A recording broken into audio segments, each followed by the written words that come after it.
Well, hello everyone, and welcome to the Saint Anselm Coaches Show here on ESPN New Hampshire and ESPNNewHampshire.com at Davison Hall on campus at Saint Anselm, aka the Hilltop. I'm Nick Anastos. Next hour, lots to cover. Women's basketball with head coach Julie Plant. That team is off to a great start and a complete turnaround from a season ago. One of the senior leaders, Meg Morrissey, will join me at the end of the first half hour. And then a skiing controversy finally resolved in the favor of the Saint Anselm ski team. We'll talk with head women's coach Melissa Caflisch and also senior Lauren Salko to close out the show. We will take a look at the week that was and preview the week ahead. Julie Plant joins me now, head coach of the women's basketball team, coming off one of the biggest wins in years. An upset victory over a ranked team, Stonehill 97, that was the men's score. This one was quite a ball game. Final score was what, Coach? It was a 1 point game and a buzzer beater. 65. Yeah, 66-65. 66-65, a thriller, as you mentioned. Candace Andrews, first of all, hit a three that was pretty deep. It was a few feet behind the line straight away. The thing that stood out to me was watching it. She caught it, didn't hesitate to pull the trigger, had the confidence as a freshman in that situation to not only take a big shot, but bury it. Yeah, she hit a big shot against Assumption to win us the game, so she was playing with a lot of confidence. And yeah, we just ran a quick hit play call for 3 threes, and she was able to get an open look. I think it was Bree set a really good screen. Meg made a perfect pass right to her in a shooting pocket. And she was able to get the shot off it and knocked it down. It was a great play. That, of course, was not how the game ended. There was another play at the end where you got the ball to the senior, Brianna Jones, and basically let her make a decision, it seemed like, at the top of the key. She took it to the basket and got it to drop at the buzzer. Yeah, she was playing really well. She was playing really confidently, so I just wanted to get the ball in her hands in the middle of the floor and let her make a decision with the ball in her hands.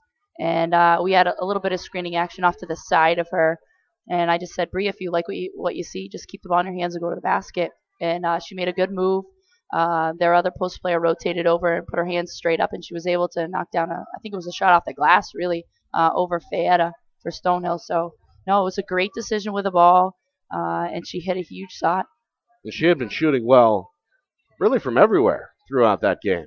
Yeah, she had a lot of open 15, 16, 17-foot shots. She even hit a 3 in that game as well.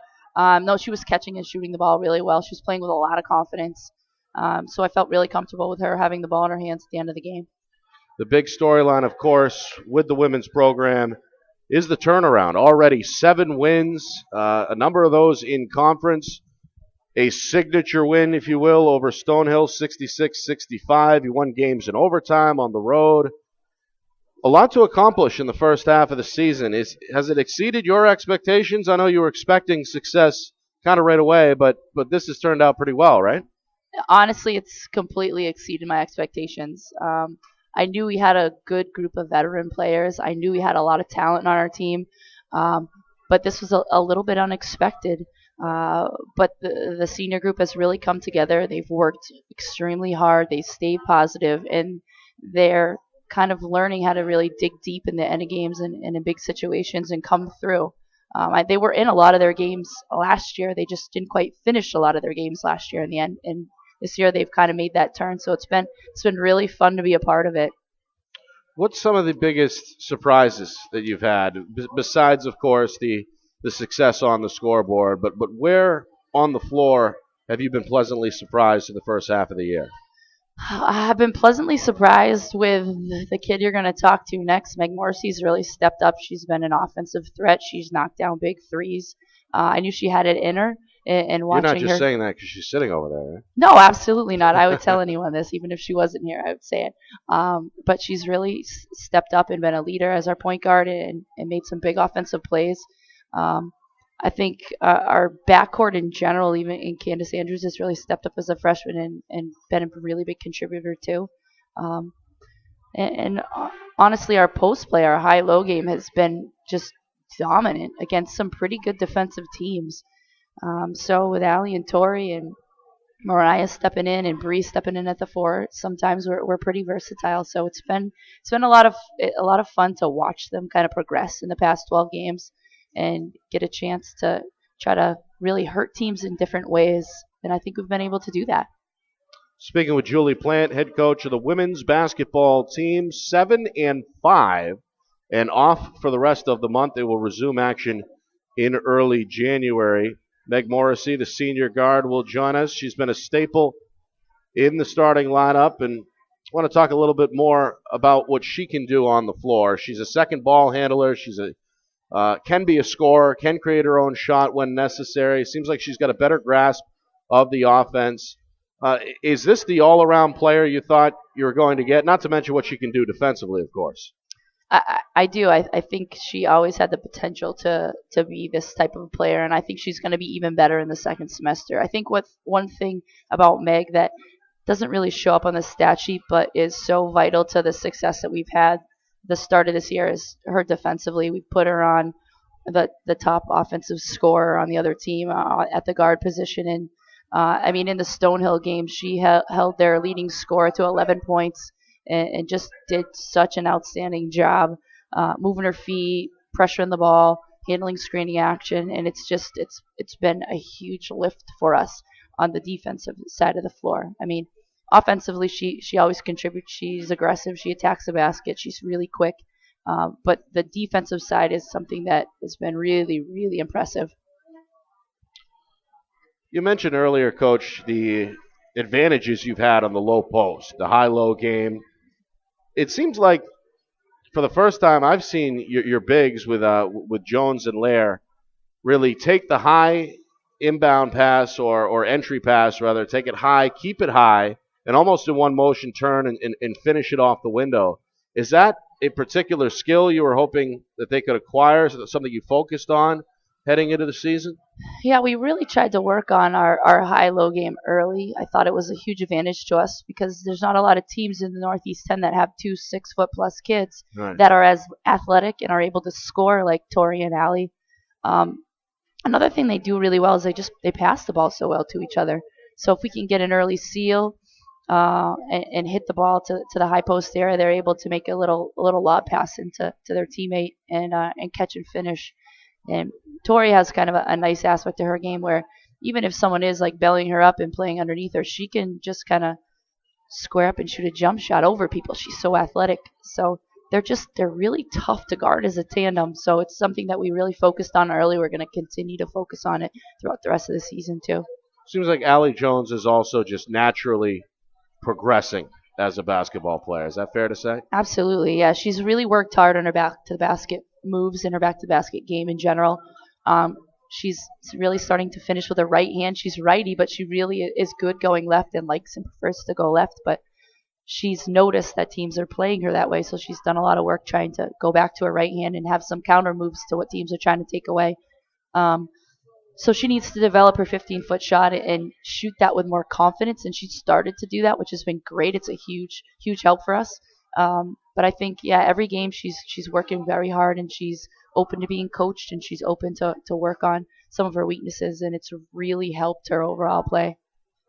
Julie Plant, women's basketball coach, first year on the job, the team with a winning record at intermission, 7-5 through 12 games. And one of the biggest wins in recent years, a 1-point last-second victory over 16th-ranked Stonehill to really kind of put an exclamation point on the first half of the year. We were talking with women's hockey coach Kirsten Matthews on this show last week, and she said the second half of the season brings a whole new set of expectations for a head coach. Is that accurate? Yeah, I think it is, especially if you've had a little bit of success in the first half of the season. You obviously want to keep the momentum going. But what we really just try to focus on is being really prepared and focusing on the next game in front of us. So all of our focus is on St. Rose. We're not really worrying, about what the end of the season looks like. We're going to focus on one game at a time, do the best that we can, play as hard as we can in every game that we step into. Now, we were talking a little bit before we got the show started about this month. Long time off. You got finals. seems natural to kind of ease off the gas pedal a little bit in terms of a practice schedule, what you're expecting workout-wise from your players. I mean, how exactly does that work these last couple of weeks, these next few weeks? Yeah, we'll only play a little bit of pickup in practice here at the end of finals. We just really want to make sure that our kids are focused on doing really well academically and studying. So once finals are done, they'll have 10 days off, but they'll have a workout program to do while they're at home, taking their time off. We have a fitness test as soon as they come back on campus after the break. So they need to make sure that they're staying in good shape. But once we're back on campus for practices before our St. Rose game, it's right back to work, business as usual. But we're going to add a few new things into our arsenal going into the second part of the season. We'll throw in a new defense, a couple of new offensive plays to try to change things up a little bit. So we're going to do a little bit more learning when we come back from the break as well. So yeah, and we talked a little bit about that in the past, how you want to not overload them early on, and they're learning new positions, new players, etc. But you feel like they're at the point now where they can take on a little bit more X's and O's. I think so, and if they're not, we're going to do it anyway. No, they'll be fine. They're smart enough, and when we have a veteran team where they're able to, execute what we have in now very well. So I think they'll be completely fine with adding a few new things because we need to make adjustments game in and game out against different teams based on scout reports and the like. So we've got to keep progressing moving forward. Saint Anselm women's basketball coach Julie Plant joining me here on the Saint Anselm Coaches Show. Heard every Tuesday night from 5:30 to 6:30 on ESPN New Hampshire and ESPNNewHampshire.com. 7 and 5, shooting the ball pretty well, over 40% from the floor, nearly 70 points per game, 42 rebounds. And the one and only eye test that I got was last week, and obviously an impressive win over Stonehill. You said earlier in the show, this semi-turnaround at the halfway point more than you could have expected. What are the expectations now in the second half? Now that you've had a sample of what you've got, you've seen a little bit of the Northeast 10, some of the better teams in the conference. What, at this point, with 2014 on the verge of coming, what are the expectations now?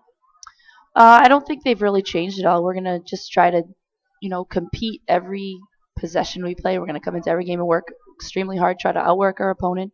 But I think it's completely realistic, and it's one of the goals that our team set is we want to be able to make our conference tournament and do some damage in the conference tournament, maybe upset someone in the conference tournament. So those are our goals. We want to try to do the best we can with the second part of the year and get into the NE10 conference tournament.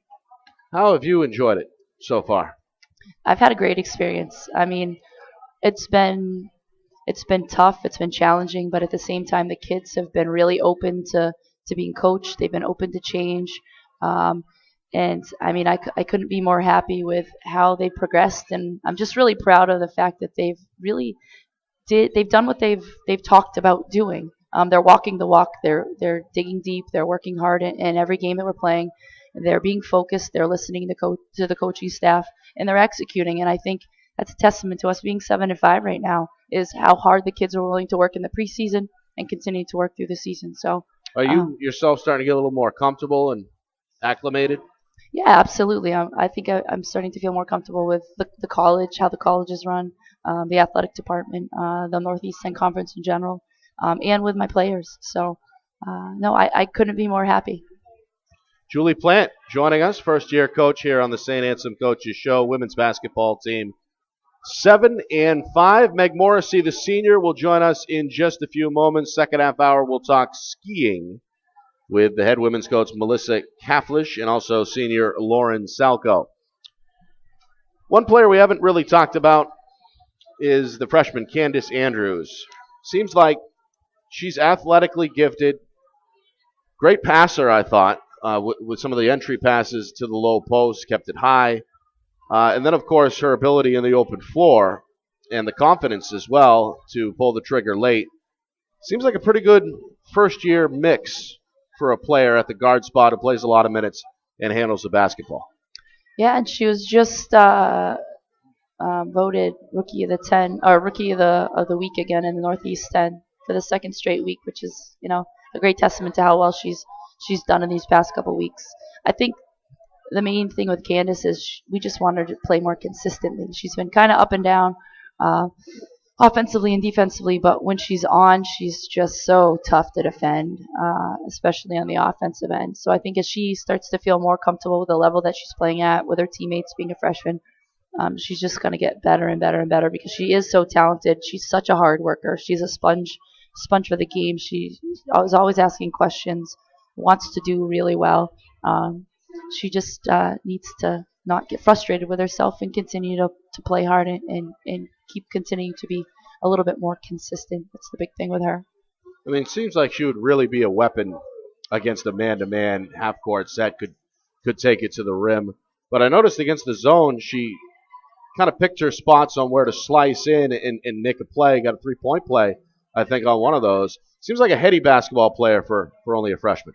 Yeah, she's very smart, and she can create her own shot, which is just an invaluable skill at this level. If you have a good defender on you and you still can take them off the dribble, step back, and shoot a jump shot, I mean, it's impossible to defend. So I think when she starts to really pick and choose her moments to take uncontested jump shots, she's going to improve her efficiency even more. And we talked a lot about that, Candace and I. The game she struggled, she shot a lot of contested shots, a lot of contested jump shots. So she just needs to pick and choose her moments when she's open to take those shots, create open shots for herself. But no, she's a tough matchup for any team.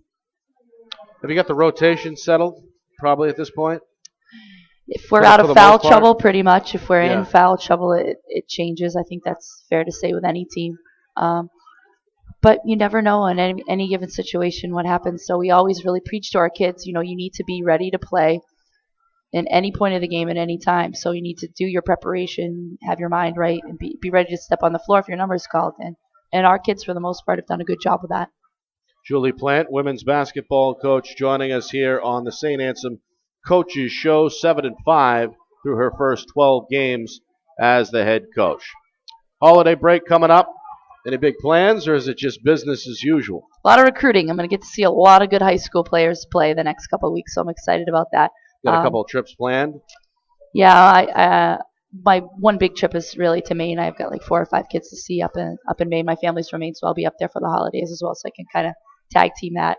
So yeah, but a couple trips to Massachusetts, trips to New York. I'll be pretty much in the New England area for most of the break recruiting. So excited. From a recruiting standpoint, though, is this kind of the time where you can see some of the players you've maybe had an eye on that are on the radar and maybe make a determination one way or the other? Absolutely, yeah.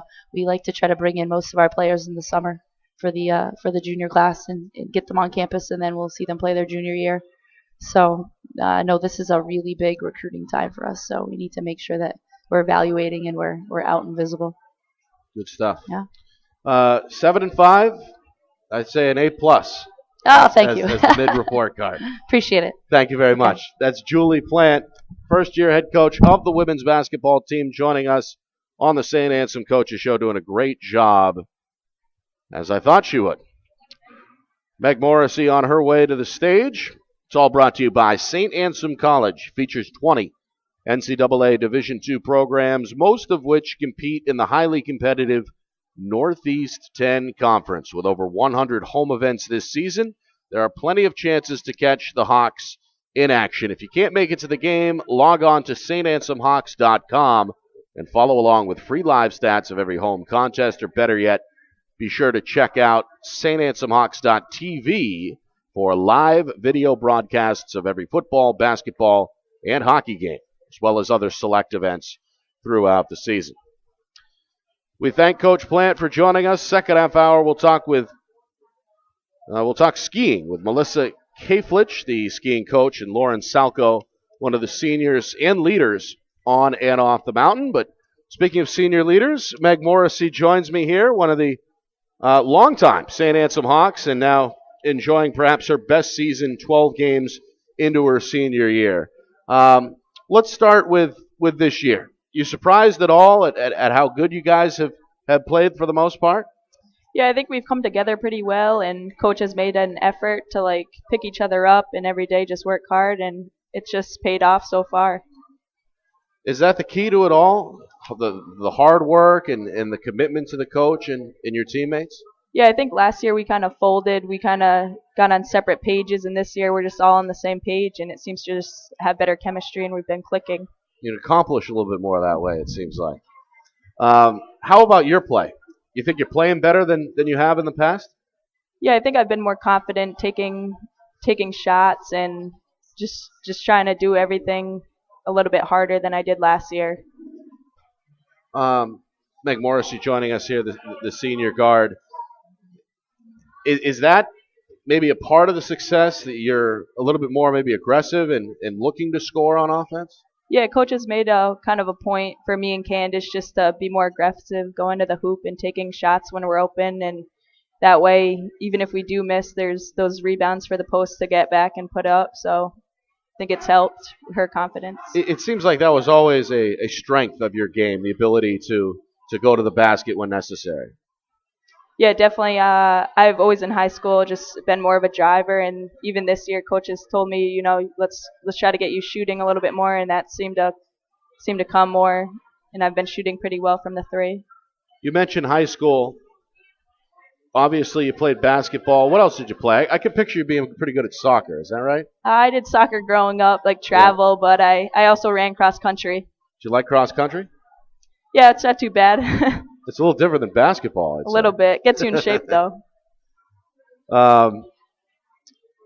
12 games this year. You've started all 12. Is that a little bit easier as a player, knowing that your minutes are going to be there, what your role is, as opposed to kind of floating off and on the bench?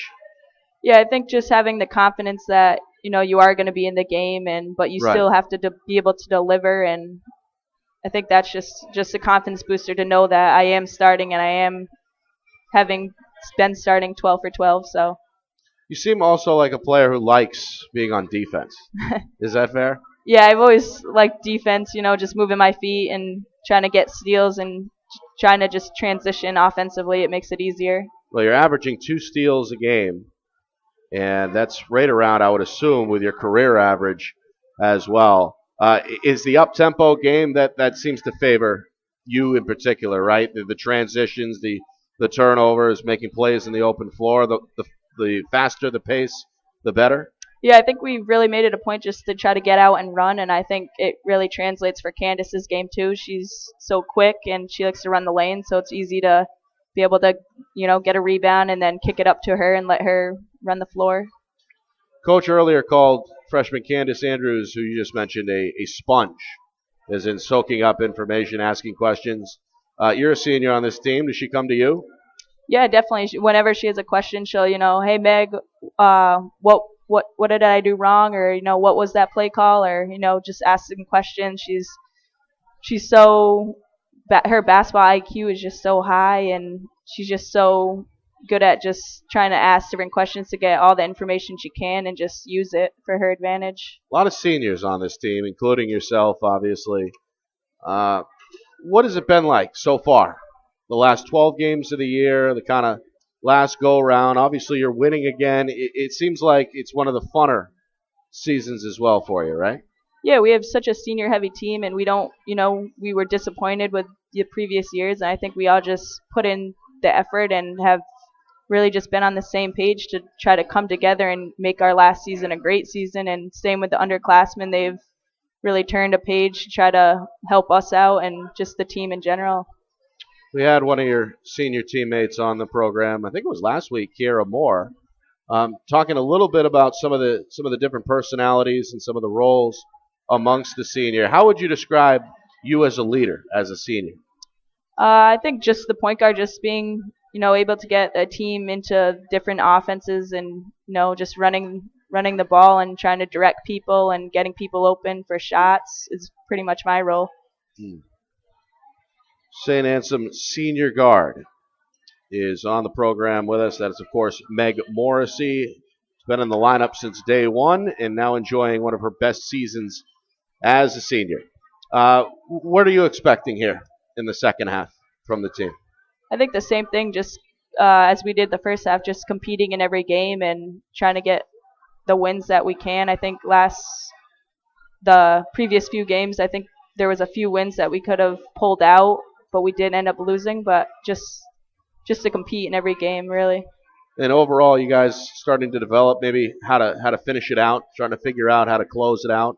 Yeah, I think the last few minutes of the game, we're really digging deep to try to push out these wins. I think in Stonehill that kind of showed the push we had at the end to be able to, not give up and just keep fighting. Speaking of the Stonehill game, how memorable was that for you? Where does that one rank? Just to be able to, beat them. We had some close ones with them last season that we ended up losing in overtime, and it was just a great win. Them being ranked, it's just a huge momentum booster. And how about some of the big shots that were hit down the stretch? You hit one as well. Yeah, Candace had a big 3 at the end just to get it, I think, down by 1, and then Bree's last second shot was just, amazing. How long you guys celebrate that win? We celebrated it for a little bit. Probably the rest of the night, and then back to work the next day? Yep. That's what I figured. Meg Morrissey joining us here on the Saint Anselm Coaches Show. What are you looking to do off the floor when you graduate? I'm looking to go to grad school, maybe in sports management. So you want to stay in sports? I do, yeah. Something in there. I'm not exactly sure what. I like it. I think I like it. Sports is always a really kind of a lifelong profession once you get in. Any ideas to coach maybe at some level, at some point? I'd like to do like a grad assistantship maybe in coaching, kind of just get more of like a background, see if I do like it or if I don't like it, but that could definitely be an opportunity, yeah. Well, you're a guard, so you got that going in your favor. Right. Good stuff. And where are you going for the holidays? Just home to Rhode Island with my family. To Rhode Island. Yep. Good stuff. Appreciate it. Thank you. That's Meg Morrissey joining us here on the Saint Anselm Coaches Show. One of the leaders, not afraid to take a big shot, not afraid to take it to the rim when she needs to. And, of course, one of the better defenders in the Hawks blue and white as well. All right, coming up in the second half hour, we will switch to a controversy. You may have heard about this in the local papers. We're going to learn all about it from the skiing coach Melissa Caflisch and senior Lauren Salko next here on the Saint Anselm Coaches Show. It's right here on ESPN New Hampshire and ESPNNewHampshire.com. Well, back here on the Saint Anselm Coaches Show, heard every Tuesday from 5:30 to 6:30 on ESPN New Hampshire and ESPNNewHampshire.com. Special thanks to Julie Plant and Meg Morrissey of the women's basketball team. Big turnaround in the works in year number 1 under coach. Second half hour, joined here in a moment by Melissa Caflisch, the women's skiing coach, and also one of the juniors, Lauren Salko, who will join us in just a few minutes. Want to talk a little bit about this issue out in Francistown, New Hampshire, involving Crotchet Mountain and both the women's and men's ski teams. And recently, a judge weighed in and ruled in St. Anselm's favor, much to your delight, Coach. Glad to have this kind of controversy over with, I assume, and now you can really focus on the start of the season. Yes, definitely. It's been actually wonderful that Crotchet actually was able to get this passed so we can actually be at our home mountain and train there again this year. It was pressing, our time. They passed it at the end of November. So for us. And what happened? So what happened was that the town of Francistown was having an issue with the lights at night at Crotchet. They have a Midnight Madness that goes on over there, and it's Friday, Saturday nights. The mountain is open till 3 a.m. Yep. It's great. It brings in a lot of publicity. People from Boston come up there. It's a great place to go skiing in the evening. They bring in a lot of revenue. And for the town to be pressing this issue about not having the lights on at night was going to drastically hurt the mountain. Right. So they brought it up to the town board, and they had a couple meetings, and they wanted to solve the issue by not having the lights on at night or turning the lights off by 9 p.m. And Crotchet said, no, we can't do that. This is where we bring our revenue in. This is like the best part of this mountain is to have all these young kids come and enjoy skiing in the evening.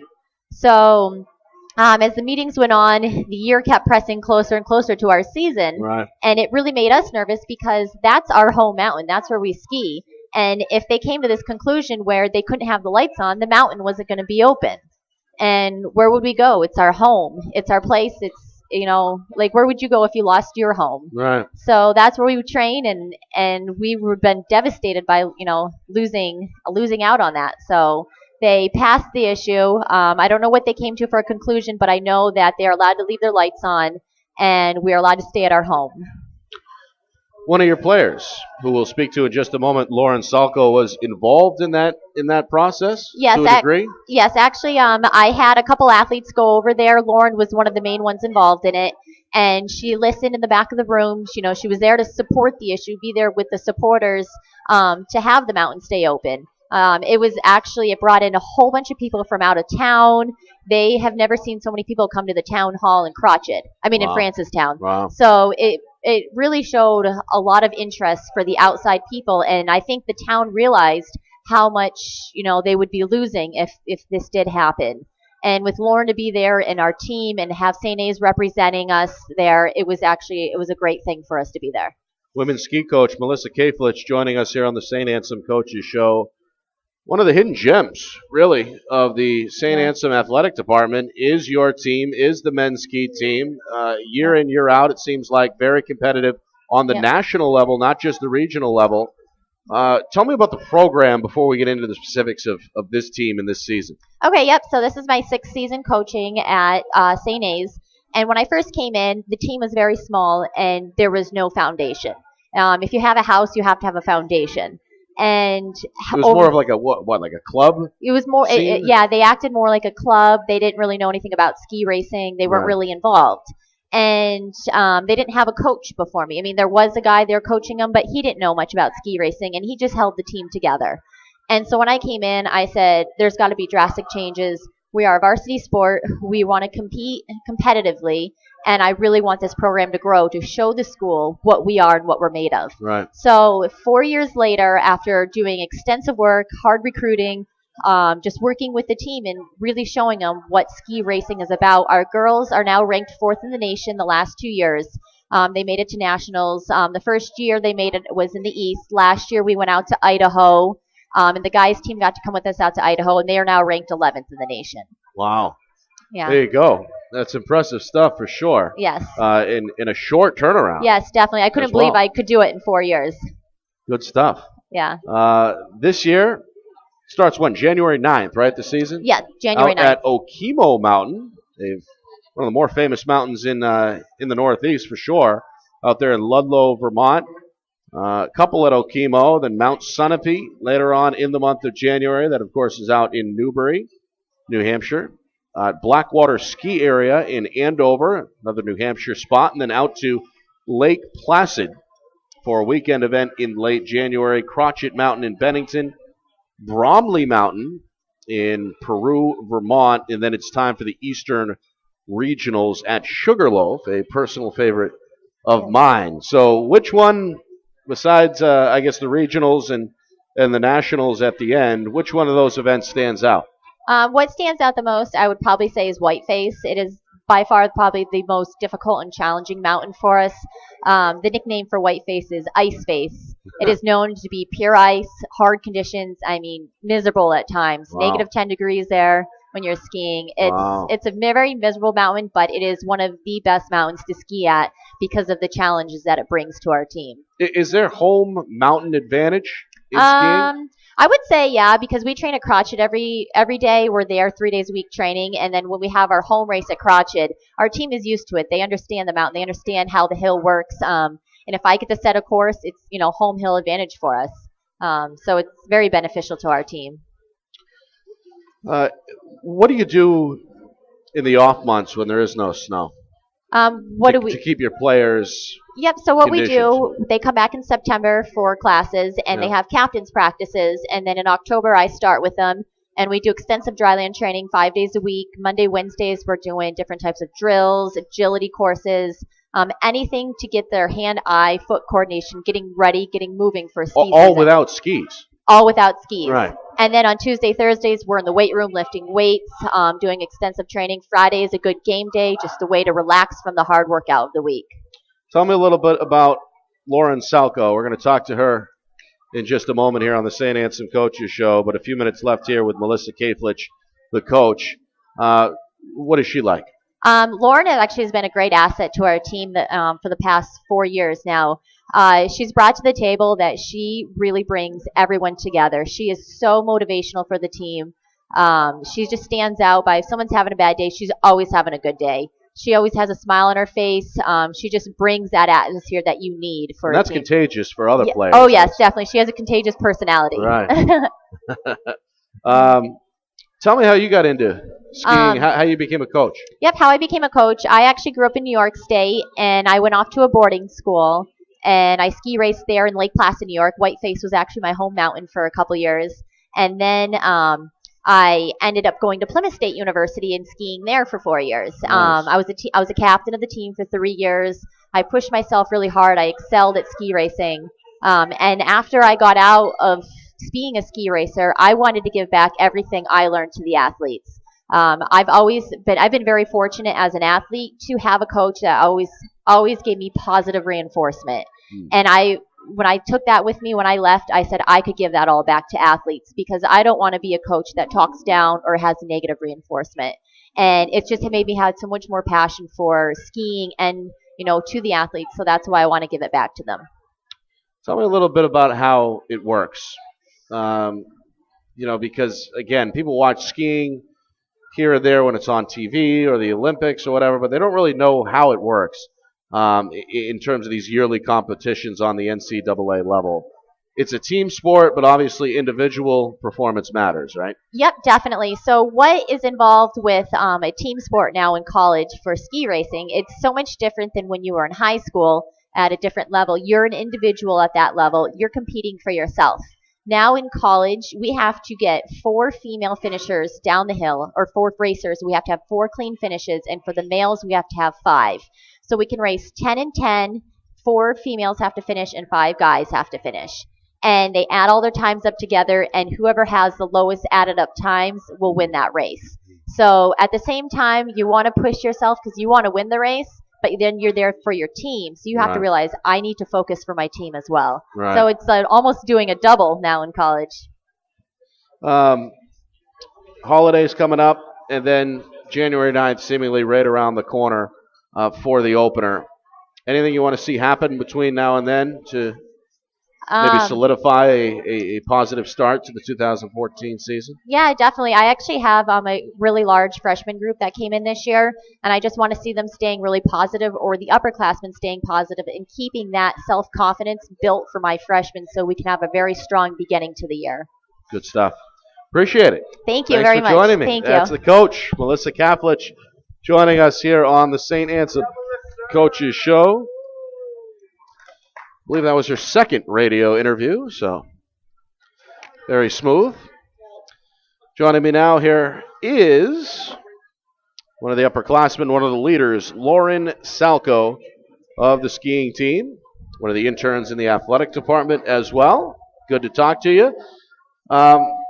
Let's talk a little bit about what's happened out there at your hometown, or not hometown, home mountain, I suppose, and that would, of course, be Crotchet Mountain out in Francistown. They ruled in your favor. You're going to get to ski again, but I understand you had something to do with that to a degree. Yeah, so I actually work at Crotchet Mountain as a ski instructor. So when I heard that there was some controversy about the lights, I decided to go to the meeting with a bunch of my teammates. And when we got there, it was a typical New Hampshire town hall meeting. So there were a lot of politics at play.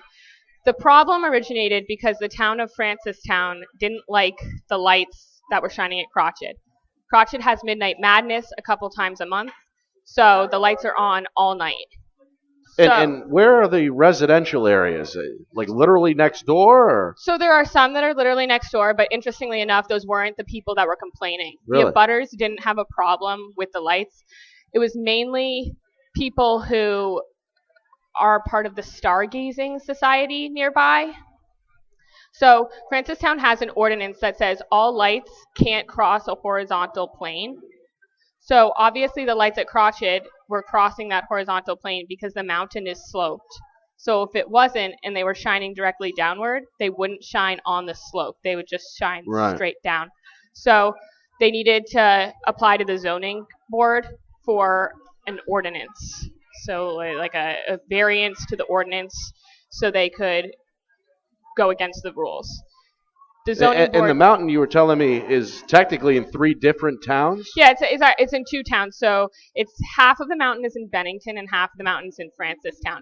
Bennington didn't have a problem with the lights. Francistown did. It's actually a small portion of the mountain that's in Francistown. Right. So the first town hall meeting, they decided that they needed to have an independent person come out and look at the lights, a lighting expert. So Crotched hired an independent person. At the second meeting, Francistown decided they didn't like the independent person that had been hired previously, so they hired another person on Crotched's dime to do another study. So that person came out and said the same thing as the first person, which is that the lights were necessary for the operation of the ski mountain, and that making them not crossing a horizontal plane would be a detriment to skier safety. So they ended up having to have the topography of the mountain reassessed, and they ended up coming up with a variance that allows to have the lights the way they want them, except that there needs to be a shield over the top. The only question is now how long they have to install these shields and how much it's going to end up costing them. Right. Well, the skiing continues, I suppose, is the bottom line. Lauren Salko of the women's ski team joining us here on the Saint Anselm Coaches Show. Just talked to your coach. She said you had a contagious personality. Well, I certainly hope so, but I guess that's up for interpretation. Is that what it takes in the lodge to get your guys ready, or your teammates rather, ready to ski? Keep everybody loose, maybe? Yeah, everyone has their own style. Some of my teammates really like to get focused and intense about races. I find I do better when I just relax and hang out a little beforehand.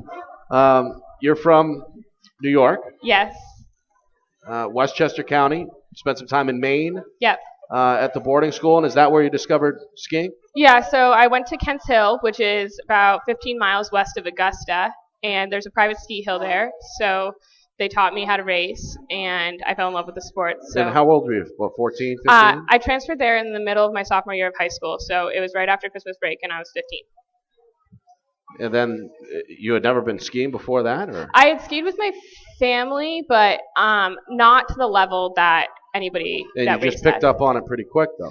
The first year was a little rough, but after that, I realized it was something that was really important to me. So since then, I've pretty much been going out of my way to make sure I get as much time on snow as possible. So what is it about skiing that's the most attractive to you? I wish I could tell you, because maybe then I could apply that to other aspects of my life. But I don't know. It's really fun. I really enjoy it. There are definitely days when you don't do your best and it's upsetting, but it's one of the most rewarding things I've ever done. You guys got a pretty big team based on the roster. Are you a tight-knit bunch? Yeah. So we can race 10 women and 10 men during the regular season, and this year we're carrying 14 men and 14 women. So there's a lot of people to get to know this year, especially with 7 freshman girls. But so 10 will race and...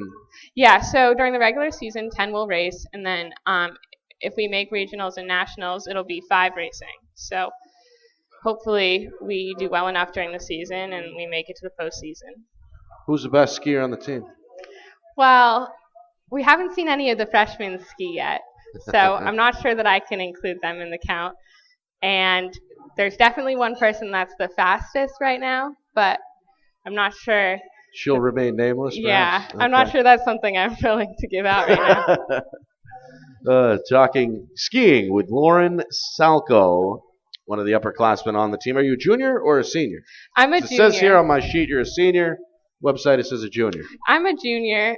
I left school for a semester so that I could study ski industries at the University of Maine Farmington, and I ended up coming back here.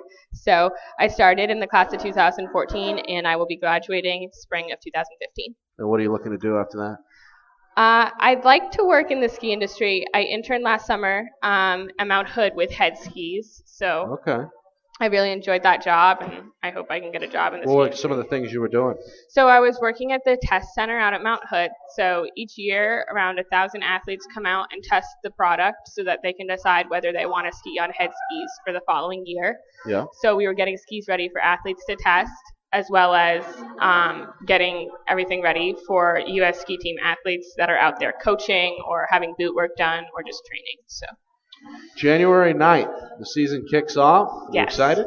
I'm very excited. This is the best time of the year. Everything's so exciting, and we're about to start up, so it's pretty cool. I thought you were going to say it's the best time of the year because of finals. But Oh, yeah. No, I actually finished my last final this morning, Oh, there so you now go. it really is the best time of the year. Good stuff and good luck. Thank Appreciate you. the time. That's Lauren Salko joining us here on the Saint Anselm Coaches Show. Does a great job with the women's ski team. How about that? Ranked 4th in the country. Men's team at number 11 overall as well. So a very good program right here on the hilltop if you like to hit the mountain. I'm Nick Anastos. This is the Saint Anselm Coaches Show, heard on ESPN New Hampshire Radio and ESPNNewHampshire.com every Tuesday night, 5:30 to 6:30. F&O Winter kicks off next. The week that was, and let's start with the men's basketball team. They went 1-0 last week as it used a late surge to take down Stonehill. Closed them out 97-81. That was back on Tuesday night. The Hawks led 75-71 with 6 minutes, 26 seconds remaining before going on a 20-4 run to blow it open and settle it. Junior Chris Santo, perhaps his best game of the year. 29 points on 12 of 15 shooting. Also grabbed 8 rebounds. Classmate Roy Mabry, the junior from Belmar, New Jersey, notched his second double-double of his career. 23 points, including 9 of 11 from the line, and also had a career-high 14 rebounds. Also 6 assists. Senior John Nielsen, out of Port Jefferson, New York, was also in double figures for the Hawks. He had 16 points. I believe all of those came in the second half. He was 6 of 13 from the floor and 4 of 8 from the outside. Women's basketball, we dove in headfirst with Julie Plant and Meg Morrissey in the first half hour. But just to recap, a big week as they knocked off 14th ranked Stonehill 66-65. That was also at home back on Tuesday. They trailed 65-61. That was when the freshman Candace Andrews out of Boston, Mass. Buried a huge three-pointer from straight away to make it a 1-point game with 44 seconds to go. Teams traded empty possessions. Stonehill missed the front end of a 1-and-1. The Hawks had the ball with 9.4 seconds and a 1-point deficit. Senior Brianna Jones out of White Plains, New York, ended up with the ball in her hand. She drove through the lane and made an acrobatic basket in traffic to put the Hawks on top. Stonehill's final chance came when they inbounded the ball from their own bench with .9 remaining, and senior Tori Lair was able to knock it away to seal the win. Andrews, 15 points, also 6 assists and 3 rebounds for the freshman. Well, Jones had 15 points on 6 of 11 shooting and 5 rebounds. Tori Lair, senior, notched her third straight double-double and 6th of the season. 10 points, 13 boards, which matched her personal best for the 5th time this season. Senior Allie Jones out of South Kingstown, Rhode Island, posted 12 points, 8 rebounds, and 3 assists, while classmate and a friend of the show, Meg Morrissey, was also in double figures with 10 points. She had 5 boards, 4 steals, 2 assists, and a pair of blocks as well. Women's ice hockey and men's ice hockey, both idle last week. The men will return on Friday, January the 3rd at 7 p.m. That is at SUNY Potsdam. Well, the women are back in action on Sunday, January the 5th at 2 o'clock when they play host to Franklin Pierce. Women's and men's skiing. As we highlighted earlier, they kick off their season Thursday and Friday, January 9th through 10th at Okemo Mountain in Vermont. This has been the Saint Anselm Coaches Show, brought to you by Saint Anselm College, which features 20 NCAA Division II programs. They all compete in the Northeast 10 Conference. Plenty of chances to catch the Hawks in action, including watching the broadcasts on SaintAnselmHawks.tv. That's every football, basketball, and hockey game, as well as other select events throughout the season. Special thanks to our guests, Julie Plant, women's basketball head coach, senior captain Meg Morrissey, also Melissa Caflisch, the women's skiing coach, and Lauren Salko, the junior, for joining me a moment ago. And, of course, Mackenzie Frazier and Eric Copeland are our on-site producers. Tom Rowe, our engineer, back in the ESPN New Hampshire studios. I'm Nick Anastos, and until 2014, this has been the Saint Anselm Coaches Show, heard every Tuesday right here on ESPN New Hampshire and ESPNNewHampshire.com.